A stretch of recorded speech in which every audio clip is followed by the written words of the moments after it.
Hello student, इस video में हम पढ़ने जा रहे हैं क्लास 10th सिविक्स का chapter number 1 power sharing. Power sharing का बेसिकली मतलब क्या होता है कि पावर को इक्वली डिवाइड करना।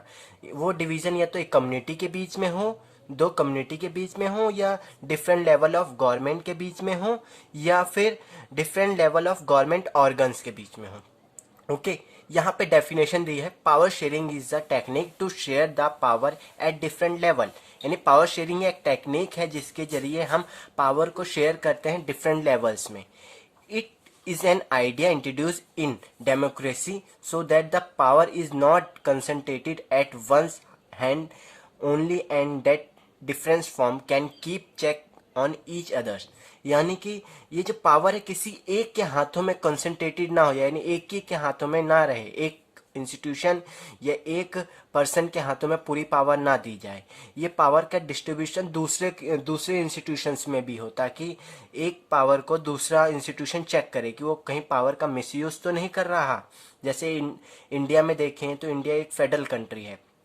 यहाँ पे जो पावर का डिस्ट्रीब्यूशन होता है, स्टेट गवर्नमेंट, सेंट्रल गवर्नमेंट, फिर स्टेट गवर्नमेंट, फिर लोकल गवर्नमेंट। हाँ, ये पावर का डिस्ट्रीब्यूशन होता है, इसे हम वर्टिकल पावर शेयरिंग कहते हैं। फिर हॉरिजॉन्टल पावर शेयरिंग वो होते हैं जहाँ पे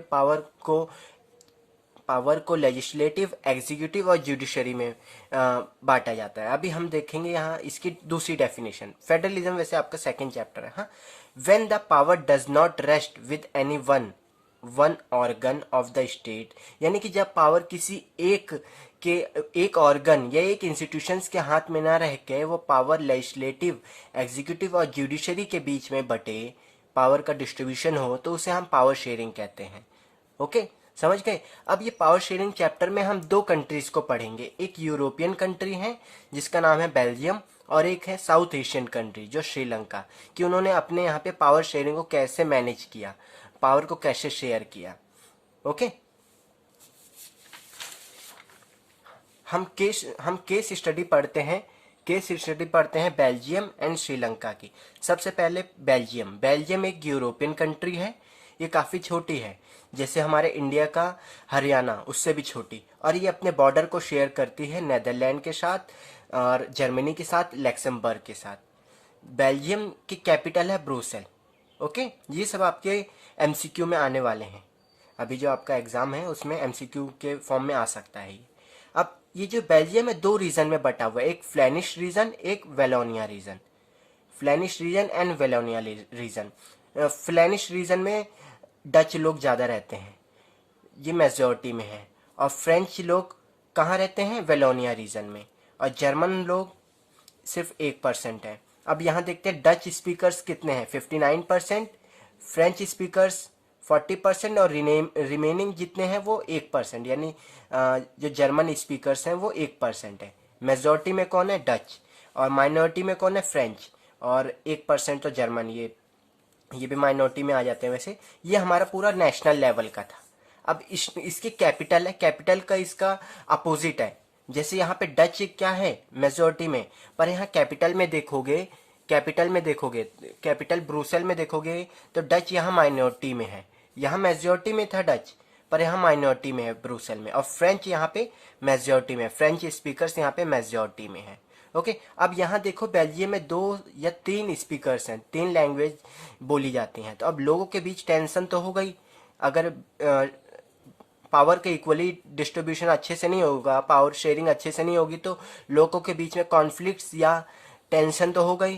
तो ये टेंशन कहाँ से आया, यानी टेंशन इन बेल्जियम। रीजंस क्या थे? एक तो जो फ्रेंच कम्युनिटी थी, ये जो फ्रेंच लोग थे वो काफ़ी रिच थे और पावरफुल थे, पर ये माइनॉरिटी में थे। हाँ, और डच लोग कैसे थे? अगर हम इनके नंबर्स में देखें तो ये मेजॉरिटी में थे, पर इनके पास पावर नहीं थी और ना तो ये अमीर थे ज़्यादा। वैसे डच कम्युनिटी को देखिए, मेजॉरिटी में थे, पूरी कंट्री की बात हो रही है अभी, नेशनल। हाँ, और माइनॉरिटी में, कैपिटल में माइनॉरिटी में थे। अब देखते हैं इन दोनों के बीच में क्या टेंशन होने लगा था या कॉन्फ्लिक्ट्स होने लग गए थे छोटे मोटे, इन दो कम्युनिटीज के बीच में। 50s से 60s के बीच में इन दोनों के बीच में कॉन्फ्लिक्ट्स थोड़े बहुत होने लग गए थे, 50s से 60s के बीच में। यहाँ पे 50 से 60 के बीच में जब कॉन्फ्लिक्ट्स होने लग गए तो यहाँ की गवर्नमेंट ने सोचा कि हम इन कॉन्फ्लिक्ट्स को, ये इस टेंशन को दूर कैसे कर सकते हैं। अगर ये टेंशन बना रहा तो आने वाले टाइम में जो बेल्जियम होगा वहाँ पीसफुल लोग नहीं रह पाएंगे और यहाँ पे हमेशा लड़ाइयाँ कॉन्फ्लिक्ट्स होती रहेगी। तो इसी को देखते हुए वहाँ पे जो काफ़ी सारा वो डाइवर्सिटीज थी, जैसे लैंग्वेज की डाइवर्सिटी थी, वहाँ कल्चर की डाइवर्सिटी थी, वहाँ रीजनल डाइवर्सिटी थी। इसको देखते हुए वहाँ की गवर्नमेंट ने वहाँ की कॉन्स्टिट्यूशन में 4 बार अमेंडमेंट किए। 4 बार अमेंडमेंट का मतलब होता है कि 4 बार अपने कॉन्स्टिट्यूशन में बदलाव करना, ताकि वहाँ में जो पावर शेयरिंग है वो काफ़ी ईजिली और काफ़ी अच्छे से शेयर करी जा सके और लोग पीसफुली रहें। हाँ, अब ये पीसफुली जब ये 4 बार कॉन्स्टिट्यूशन अमेंडमेंट किया गया तो यहाँ के लोग काफ़ी पीसफुली रहने लग गए। अब यहाँ पे बेल्जियम को एक रोल मॉडल की तरह माना जाने लग गया। क्या क्या अमेंडमेंट में क्या क्या चीज़ें करी गई थी ये देखते हैं। अब जो बदलाव करे गए थे, डच और फ्रेंच स्पीकिंग के जो लीडर थे वहाँ की जो कैपिटल गवर्नमेंट में थे वो पार्लियामेंट में सेम इक्वल नंबर्स में होंगे। जैसे कि अगर सपोज कि 100 सीट्स हैं पार्लियामेंट में तो उसमें डच के 50 होंगे और फ्रेंच के 50 होंगे। डच बोलने वाले लोग 50% होंगे, 50% फ्रेंच बोलने वाले। इससे क्या होगा कि कोई ये नहीं कह पाएगा कि उनका नंबर ज़्यादा है तो उन्होंने अपने फेवर में बिल पास करा लिया। अब दोनों इक्वल हैं, हाँ, और कोई किसी के साथ गलत नहीं कर सकता। और दूसरा बात यह है कि स्टेट गवर्नमेंट को पावर दे दी गई, स्टेट गवर्नमेंट को पावर दे दी गई कि वो अपने हिसाब से कंट्रोल कर सकते हैं पूरी कैपिटल को, हाँ, और वो किसी क्वेश्चन के आंसर या कोई सेंट्रल गवर्नमेंट के अंडर में नहीं रहेंगे। अब यहाँ पे ब्रुसेल जो है वो सेपरेट गवर्नमेंट हो गई, ब्रुसेल जो कैपिटल थी वहाँ की सेपरेट गवर्नमेंट हो गई। यहाँ पे जो कम्युनिटीज़ थे यानी कि जो रिप्रेजेंटेशन होगा यहाँ की पार्लियामेंट में, जो मैंने आपको पहले बताया, वो इक्वल नंबर में होगा, यानी 50-50% में होगा। 50% फ्रेंच, 50% डच। ओके, अब यहाँ एकोमोडेशन देखते हैं थोड़ा बहुत। एकोमोडेशन इन बेल्जियम, एकोमोडेशन यहाँ पे ये community government was the third kind of government. Kind होगा ये, किंग नहीं, काइंड ऑफ गवर्नमेंट, हाँ, थर्ड काइंड ऑफ गवर्नमेंट। यहाँ पे कम्युनिटी गवर्नमेंट बनाई गई जो थर्ड टाइप्स ऑफ गवर्नमेंट हुई। यानी पहली तो सेंट्रल हो जाती है, पहली कौन सी गवर्नमेंट हो जाती है, सेंट्रल, फिर स्टेट, फिर कम्युनिटी। कम्युनिटी को हम लोकल गवर्नमेंट भी बोल सकते हैं, हाँ। कम्युनिटी गवर्नमेंट में कौन इलेक्ट करता था, elected by people belonging one language, यानी एक कम्युनिटी के लोग एक लैंग्वेज जो बोलते थे वो अपने रिप्रेजेंटेटिव को खुद ही इलेक्ट किया करते थे, हाँ। खुद ही हर कम्युनिटी अपने अपने रिप्रेजेंटेटिव को इलेक्ट करती थी, हाँ। अब दूसरा देखते हैं कि गवर्नमेंट जो पावरफुल थी उन्होंने जो अपने राइट्स दिए थे या कुछ पावर किसी को दे दी गई थी, जैसे कौन कौन सी पावर, कल्चरल या एजुकेशन या लैंग्वेज रिलेटेड जो इश्यूज थे वो पावर किसको दे दी गई थी, कम्युनिटी गवर्नमेंट को, कि वो अपने हिसाब से कल्चर को, एजुकेशन को या लैंग्वेज को रिलेटेड इश्यूज को मैनेज कर सकते हैं, हाँ। इससे क्या हुआ कि जो लोग हैं, लोग अपने आप को समझने लगे कि हम भी गवर्नमेंट से मिले हुए हैं, यानी हम भी, गवर्नमेंट हमारे बारे में भी सोचती है। क्योंकि अगर हम देखें कि जो नॉर्मल पीपल होते हैं वो कुछ थोड़ी सी इशू के लिए वो चीफ मिनिस्टर के पास या प्राइम मिनिस्टर के पास तो जा नहीं सकते, इसीलिए थर्ड टाइप्स ऑफ गवर्नमेंट बनाई गई थी, थर्ड टियर ऑफ गवर्नमेंट, जिसे कहते हैं लोकल गवर्नमेंट या कम्युनिटी गवर्नमेंट। आप देखोगे जैसे गांव में प्रधान होते हैं तो प्रधान के पास कोई भी जा सकता है छोटे मोटे इशू लेके, हाँ, पर उसे इशू को लेकर हम प्राइम मिनिस्टर या चीफ मिनिस्टर के पास नहीं जा सकते, हाँ। इसीलिए थर्ड टाइप ऑफ गवर्नमेंट बनाई गई ताकि लोगों को भी लगे कि हमारी बातें भी सुनी जा रही हैं और छोटे जो इश्यूज हैं उसको उसी लेवल पे सॉल्व किया जा सके, हाँ। तो लोगों को लगने लगा कि हम भी गवर्नमेंट हमारे बारे में भी सोचती है और जो उनके इश्यूज थे वो वहीं सॉल्व हो जाते थे। ओके, आगे बढ़ते हैं। अब एक बेल्जियम जिस हिसाब से उन्होंने अपनी कंट्री में पावर शेयरिंग किया, जिस हिसाब से उन्होंने अपनी कंट्री में पावर शेयरिंग किया उसे को हम बेल्जियम मॉडल बोलते हैं। इस सिस्टम ने क्या किया कि कम्युनिटीज़ के बीच में जो स्ट्राइड्स थी या कॉन्फ्लिक्ट जो होने थे उसे अवॉइड किया। यानी कि अब दोनों के बीच में जो पावर का डिस्ट्रीब्यूशन अच्छे से हुआ है तो इससे क्या हुआ कि कॉन्फ्लिक्ट्स जो होने थे वो रुक गए, हाँ। अब क्या हुआ, जो पॉसिबिलिटीज़ थी it help a possible division of community on the linguistic line, यानी कि जो पॉसिबल डिवीजन लिंग्विस्टिक लाइंस पे जो धर्म के लैंग्वेज के हिसाब से जो डिवीजन होना था वो ना हुआ, नहीं हुआ, क्योंकि कॉन्फ्लिक्ट्स नहीं हुआ। अब कॉन्फ्लिक्ट सब पीसफुली रह रहे हैं। अब इतना पीसफुल कंट्री हो गई कि यहाँ बेल्जियम में आप देखोगे, जब बेल्जियम की कैपिटल थी ब्रुसेल, ब्रुसेल जो कैपिटल थी बेल्जियम की, वहाँ पे इतना पीसफुल कंट्री थी कि यहाँ पे यूरोपियन यूनियन का हेडक्वार्टर भी बना दिया गया। हाँ, यूरोपियन यूनियन का हेडक्वार्टर भी बना दिया गया। आप देखो कि जहाँ पे पीसफुल कंट्रीज हैं वहाँ पे बड़े बड़े ऑर्गेनाइजेशंस के हेडक्वार्टर्स बनाए जाते हैं।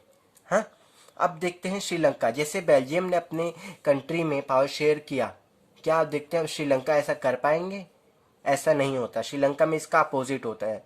हाँ, अब एक चीज यहाँ पे और थी, बेल्जियम में जो माइनॉरिटीज थे, जैसे कि नेशनल में कौन माइनॉरिटी में था? नेशनल उसमें था, माइनॉरिटी में देखें तो नेशनल में जो माइनॉरिटी में थे उन्हें रिजर्वेशन भी दिया गया था, और कैपिटल में जो माइनॉरिटी में थे उन्हें भी रिजर्वेशन दिया गया था, माइनॉरिटी।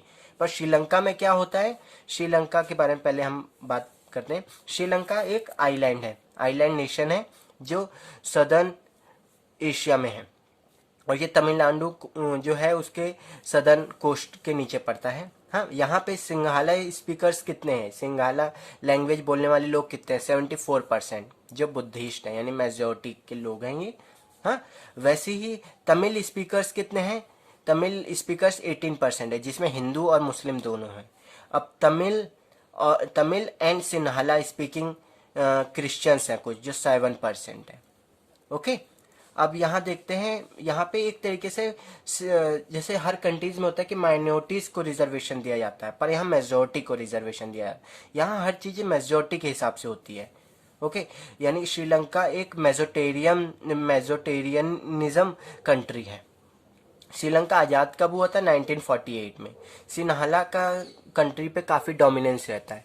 सिन्हाला जो लैंग्वेज है या लोग बोलने वाले, उनका डोमिनेंस काफ़ी रहता है इनकी कंट्री के गवर्नमेंट पे। सिन्हाला काफ़ी सुप्रीम, यानी सुप्रीमेसी समझते हैं अपने आप को, यानी वो सबसे सुप्रीम है इस कंट्री में। हाँ,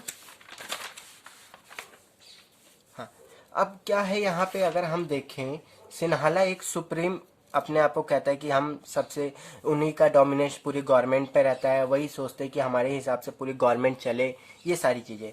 अब इससे क्या हुआ कि उन्होंने अपने अपने हिसाब से, यानी सिन्हाला ने अपने फेवर में एक एक्ट पास करा लिया। यानी अब यहाँ पढ़ते हैं चेंजेस क्या हुए श्रीलंका में। एक एक्ट पास करा लिया सिन्हाला जो लैंग्वेज लोग थे, उन्होंने अपने फेवर में 1956 में एक एक्ट पास कराया, जिसमें कहा गया कि सिन्हाला को एक ऑफिशियल लैंग्वेज बना दी जाएगी, ऑफिशियल लैंग्वेज। और एक पॉलिसी लाई गई जो सिन्हाला के फेवर में थी। सिन्हाला कम्युनिटी के लोगों को रिजर्वेशन दिया जाएगा, बल्कि ये मेजॉरिटी में थे, फिर भी ये रिजर्वेशन इनको दिया गया। हाँ, और जॉब्स में, यूनिवर्सिटीज़ में, हाँ, ये स्कूल्स में, सब जगह इन्हें रिजर्वेशन दिया गया, बल्कि ये मेजॉरिटी में थे। इसकी वजह से क्या हुआ, जो सिन्हाला के, जो श्रीलंका के जो तमिल लोग थे, श्रीलंका के जो तमिल लोग थे, वो अपने आप को अलग थलग महसूस करने लग गए। उन्हें लगा कि अब सारे गवर्नमेंट जो है वो सारा काम सिन्हाला को देखते हुए कर रहे हैं, उन्हीं के फेवर में कर रहे हैं, और जो तमिल थे श्रीलंका के, वो अपने आप को बेचारा सा महसूस करने लग गए। हाँ, उन्होंने सोचा गवर्नमेंट हमारे लिए कुछ नहीं करी, तो वो उन लोगों में भी गुस्सा और आक्रोश बढ़ने लगा। अब धीरे धीरे जो तमिल कम्युनिटी है, यहाँ देखते हैं अब तमिल कम्युनिटी में क्या हुआ, तमिल कम्युनिटी ने एक पार्टी लॉन्च करी। हाँ जी, और उन्होंने पार्टी लॉन्च करने के बाद कहा कि हमारी लैंग्वेज यानी तमिल लैंग्वेज को भी ऑफिशियल लैंग्वेज बनाया जाए, तमिल लैंग्वेज को भी ऑफिशियल लैंग्वेज बनाया जाए। पर इनकी ये जो डिमांड थी, वहाँ की गवर्नमेंट ने डिमांड जो थी वो, ये जो डिमांड थी इक्वालिटी की डिमांड की, हमारी लैंग्वेज को भी क्या किया जाए, एक ऑफिशियल लैंग्वेज का दर्जा दिया जाए। पर इस डिमांड को वहाँ की गवर्नमेंट ने डिनाई कर दिया। इस डिमांड को वहाँ की गवर्नमेंट ने डिनाई कर दिया, क्योंकि गवर्नमेंट पे किसका वो था डोमिनेंस या सुप्रीमेसी, किसकी? अच्छा, सिन्हाला की है, सही कहा आपने। हाँ, अब यहाँ पे एक जो पार्टी बनाई थी उसका नाम था इंडिपेंडेंट तमिल इल्लम। ओके, ये याद रखना, इंडिपेंडेंट तमिल इल्लम या liberation tiger of Tamil Eelam, LTTE, LTTE. Okay, LTTE. अब यहाँ पे दोनों आप देखोगे, यहाँ पावर शेयरिंग इतना बेकार तरीके से हो रहा है कि सारी पावर किसको, सिन्हाला को दे दी गई, और तमिल्स को कुछ नहीं दे दी गई। सारी रिजर्वेशन किसको मिल रहे थे, सिन्हाला को, पर तमिल को कुछ नहीं दिया था। बल्कि ये माइनॉरिटी में थे, फिर भी इन्हें कुछ नहीं मिला था। वो मेजॉरिटी में थे, उन्हें सारी चीज़ें दी जा रही थी।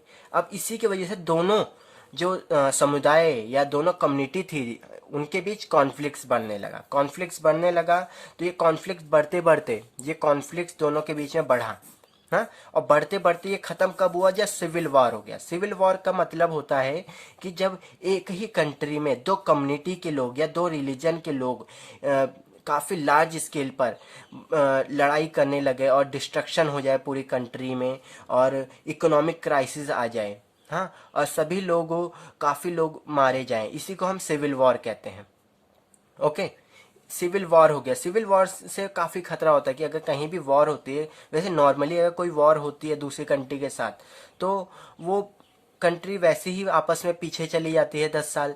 पर यहाँ सिविल वॉर, सिविल वॉर यानी अंदर ही आपस में ही लोगों की लड़ाई, यानी वहाँ के लोगों में यूनिटी नहीं है। हाँ, वो आपस में कम्युनिटी लेवल पे लड़ाई कर रहे हैं, जिससे कि वहाँ की कंट्री के यूनिटी को भी खतरा हो जाता है, और वहाँ इकोनॉमिक क्राइसिस भी आ जाते हैं। देखते हैं अब इसके बाद कॉन्फ्लिक्ट से क्या हुआ, सिविल वॉर से क्या हुआ। थाउजेंड्स ऑफ लोग, यानी हजारों की संख्या में दोनों कम्युनिटी यानी दोनों समाज के लोगों की मृत्यु हुई, दोनों समाज के लोगों की मृत्यु हुई, दोनों समाज के लोगों की मृत्यु हुई। हाँ, अब लड़ाई होती है तो कोई एक नहीं जीतता, एक जीतता या हारता नहीं है, दोनों को ही हार्म होता है। और काफ़ी काफ़ी फैमिलीज़ को, काफ़ी फैमिलीज़ को कंट्री छोड़ के भागना पड़ा। जो सक्षम थे कंट्री छोड़ने में, उनके पास इतना पैसा था, वो कंट्री छोड़ के भाग गए। कई आम लोगों ने अपनी लाइवलीहुड, यानी जो जिससे वो जीवन बसर करते थे, उसे छोड़ना पड़ा, उनकी छिन गई, जॉब्स छिन गई।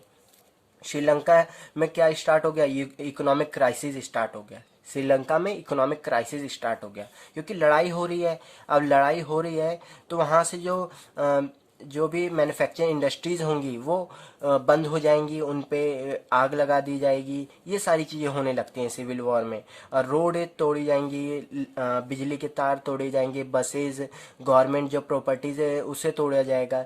तो फिर क्या होता है कि काफ़ी हजारों करोड़ करोड़ की संख्या में इकोनॉमिक क्राइसिस हो जाता है। जो बड़ी बड़ी कंपनियां हैं वो ये चाहती हैं, जो मल्टीनेशनल कंपनियां हैं, कि हम एक ऐसी जगह अपना बिजनेस करें जहाँ पे इन्वायरमेंट पीसफुल हो। पर यहाँ पे कैसा हो गया था, यहाँ पे लड़ाइयाँ हो रही थी, और उन्हें भी डर था कि हमारी ऑफिसेज पे भी क्या हो जाएगा, हमारी ऑफिसेज पे भी एक तरीके से डिस्ट्रक्शन हो जाएगा। इसकी वजह से वो एमएनसीज जो थे वो अपना ऑफिस छोड़ के भाग गए। हाँ, अब वहाँ एमएनसीज नहीं आते थे। अब धीरे धीरे अगर देखें, अब श्रीलंका में धीरे धीरे जाके थोड़ा अच्छा हो रहा है। पहले उतना वो नहीं था, क्योंकि वहाँ पे सिविल वॉर हो गई थी। ओके, और एक चीज़ और है कि जहाँ जहाँ आप देखोगे सिविल वॉर, जहाँ जहाँ अगर आप देखोगे लोगों के बीच कॉन्फ्लिक्ट्स होता है, तो वहाँ पे क्या वहाँ की इकोनॉमी बिल्कुल बेकार रहती है। हाँ, जैसे कि अगर हम देखें कि श्रीलंका में जो सिविल वॉर हुआ उसकी वजह से वहाँ इकोनॉमिक क्राइसिस आ गया था। पर जहाँ देखो पीसफुल कंट्री है, वहाँ पे इकोनॉमी काफ़ी अच्छी रहती है, उनकी इकोनॉमी। हाँ, जैसे यूरोपियन कंट्री काफ़ी पीसफुल कंट्रीज़ हैं, काफ़ी हैप्पी कंट्रीज़ हैं, वहाँ इकोनॉमी काफ़ी अच्छी रहती है। वहाँ जो बड़ी बड़ी एमएनसीज है वो सोचते हैं हम अपना प्रोजेक्ट वहाँ लॉन्च करें। ओके, अब हम देखते हैं पावर शेयरिंग कितने टाइप्स की होती है। पावर शेयरिंग कितने टाइप्स की होती है। पावर शेयरिंग तो वैसे होती है एक, मैं आपको बता देता हूँ पहले, फिर इसे एक्सप्लेन करूँगा। Power sharing different level of organ eight government, different level of organ eight government, different level of government organ eight government. हाँ, दूसरा different level of organ, different level of government. तीसरा है ये among different social group, among different social group. चौथा है political parties, political parties. अब मैं इसे एक्सप्लेन करके बताता हूँ। पहला, different level of organs eight government. Government के 3 ऑर्गन्स होते हैं वैसे, 3 ऑर्गन्स यानी लेजिस्लेटिव, एग्जीक्यूटिव, जुडिशरी। इनकी पावर इक्वली डिस्ट्रीब्यूट करी गई है तीनों में, कोई एक दूसरे के अंडर में नहीं आता, सब इंडिपेंडेंट है अपने में, सबको अनलिमिटेड क्या मिली हुई है, पावर। अगर ये दोनों पावर का मिसयूज करते हैं तो जुडिशरी इनको क्या करेगा, रोकेगा। जुडिशरी इनको देखेगा, इनकी निगरानी में काम होता है। अगर कोई गलत काम करते हैं तो जुडिशरी इन्हें रोकने की कोशिश करेगा। और जुडिशरी हमेशा से क्या करता है, जुडिशरी कॉन्स्टिट्यूशन को इंटरप्रेटेट करता है, कॉन्स्टिट्यूशन के हिसाब से अपने डिसीजन देता है। हाँ, और कॉन्स्टिट्यूशन के में जो लिखा हुआ है उसी के हिसाब से ये लोगों की जो राइट्स हैं उनको प्रिजर्व या सेव करने की कोशिश करता है जुडिशरी। हाँ, इसको हम हॉरिजॉन्टल पावर शेयरिंग भी कहते हैं, यानी ये हॉरिजॉन्टल में है ना, यानी इसको हम हॉरिजॉन्टल बोलते हैं, इसको हॉरिजॉन्टल लाइन है, इसी को हम हॉरिजॉन्टल पावर शेयरिंग कहते हैं। कोई किसी के अंडर में नहीं, सब इंडिपेंडेंट है। हाँ, हॉरिजॉन्टल पावर शेयरिंग। और ये इसको चेक एंड बैलेंस भी कहते हैं, चेक एंड बैलेंस सिस्टम भी कहते हैं, क्योंकि यहाँ पे एक दूसरे की पावर को चेक करते रहते हैं हमेशा कि वो कहीं पावर का मिसयूज तो नहीं कर रहे हैं। दूसरा है कि यहाँ पे different level of organs, government के ऑर्गन्स, जैसे सेंट्रल गवर्नमेंट, फिर उसके अंडर में स्टेट गवर्नमेंट, फिर उसके अंडर में लोकल गवर्नमेंट। हाँ, सेंट्रल गवर्नमेंट को हम यूनियन गवर्नमेंट भी बोलते हैं, और स्टेट गवर्नमेंट को हम प्रोविंशियल गवर्नमेंट भी बोलते हैं, और लोकल गवर्नमेंट को हम कम्युनिटी गवर्नमेंट भी बोलते हैं। हाँ, ओके।